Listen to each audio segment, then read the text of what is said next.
Throughout the second half of the 20th century, spectacular technologies revolutionized scientific understanding of the cell, the basic unit of life.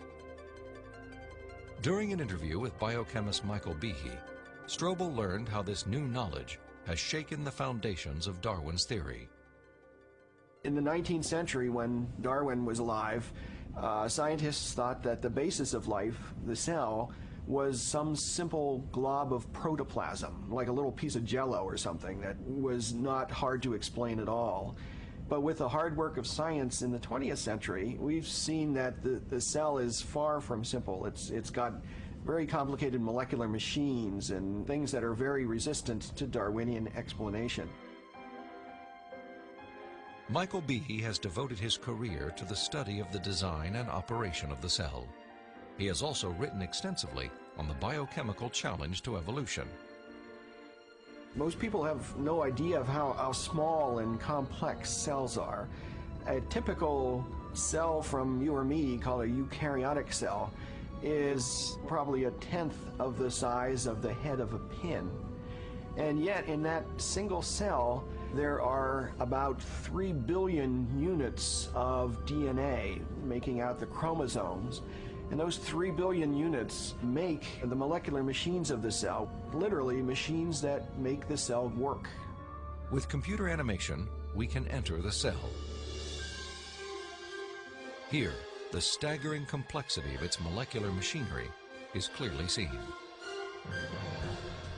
It's like going into an automobile factory.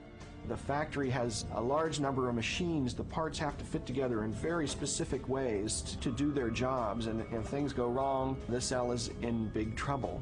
And just one cell is enormously complex, but humans, you and I, are made from trillions of cells, and those trillions of cells have to fit together in the right way and do their own job. Darwinism was a lot more plausible when we were thinking about globs of protoplasm than it is when we're thinking about molecular machines. Each of these biochemical machines is a masterpiece of engineering and nanotechnology. They are essential to functions as vital and diverse as vision, photosynthesis, and the production of energy in the cell. Michael Behe has studied several of these machines, including the flagellum, a remarkable rotary motor. I remember the first time I looked in a biochemistry textbook and I saw a drawing of something called a bacterial flagellum with all of its parts in all of its glory. It had a propeller and the hook region and the drive shaft and the motor. And I looked at that and I said, that's an outboard motor. That's designed, you know, that's no chance assemblage of parts. Behe's reaction was not surprising, especially when the bacterial flagellar motor is animated and magnified more than 50,000 times to display the details of its construction and operation. Howard Berg at Harvard has labeled it the most efficient machine in the universe. These machines, some of them are running at 100,000 RPMs and are hardwired into a signal transduction or sensory mechanism so that it's getting feedback from the environment. It's got some tail proteins which act as the propeller.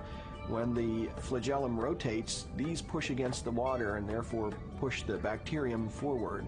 And the motor uses a flow of acid from outside of the cell to the inside of the cell to power the turning. The bacterial flagellum has 2 gears, forward and reverse, water-cooled, proton motive force. It has a stator, it has a rotor, it has a U-joint, it has a drive shaft, it has a propeller. It's not convenient that we give them these names. That's truly their function. In all, about 40 different protein parts are required to build a flagellar motor. Half of them are constructor proteins, specialized mechanisms that assemble the flagellum's individual components. Since its discovery, biologists have tried to understand how a machine of such superb design could have arisen gradually, without foresight or plan, through the biological pathway Darwin envisioned. I think what Darwin was trying to show was that things that look designed aren't really designed, but that we can find naturalistic processes to account for the complexity of life. Darwin theorized that every part of every living organism evolved through natural selection, a blind process that acts upon random changes in the cell. Darwin believed that given enough time, these random variations would transform the simplest cells into the great diversity of life that inhabits our planet. In his study of evolution and molecular machines, Michael Behe has raised a significant challenge to the creative power of Darwin's mechanism of natural selection. It is called irreducible complexity. Irreducible complexity was coined by Mike Behe in describing these molecular machines. Basically what it says is that you have multi-component parts to any given organelle or system in a cell, all of which are necessary for function. That is, if you remove one part, you lose function of that system. Irreducible complexity can be illustrated by a familiar, non-biological machine, a mousetrap. The trap is composed of 5 basic pieces: a catch to hold the bait, a strong spring, a thin bent rod called the hammer, a holding bar to secure the hammer in place, and a platform upon which the entire system is mounted. If any one of these parts is missing or defective, the mechanism will not work. All components of this irreducibly complex system must be present simultaneously for the machine to perform its function. Catching mice.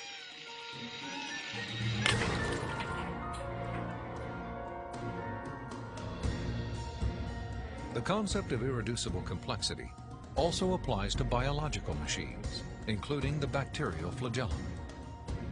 All told, there are about 40 different protein parts which are necessary for this machine to work. And if any of those parts are missing, then either you get a flagellum that doesn't work because it's missing the hook or it's missing the drive shaft or whatever, or it doesn't even get built within the cell. You can't put something like that together gradually because they need a large number of parts interacting with each other at the same time before they work at all.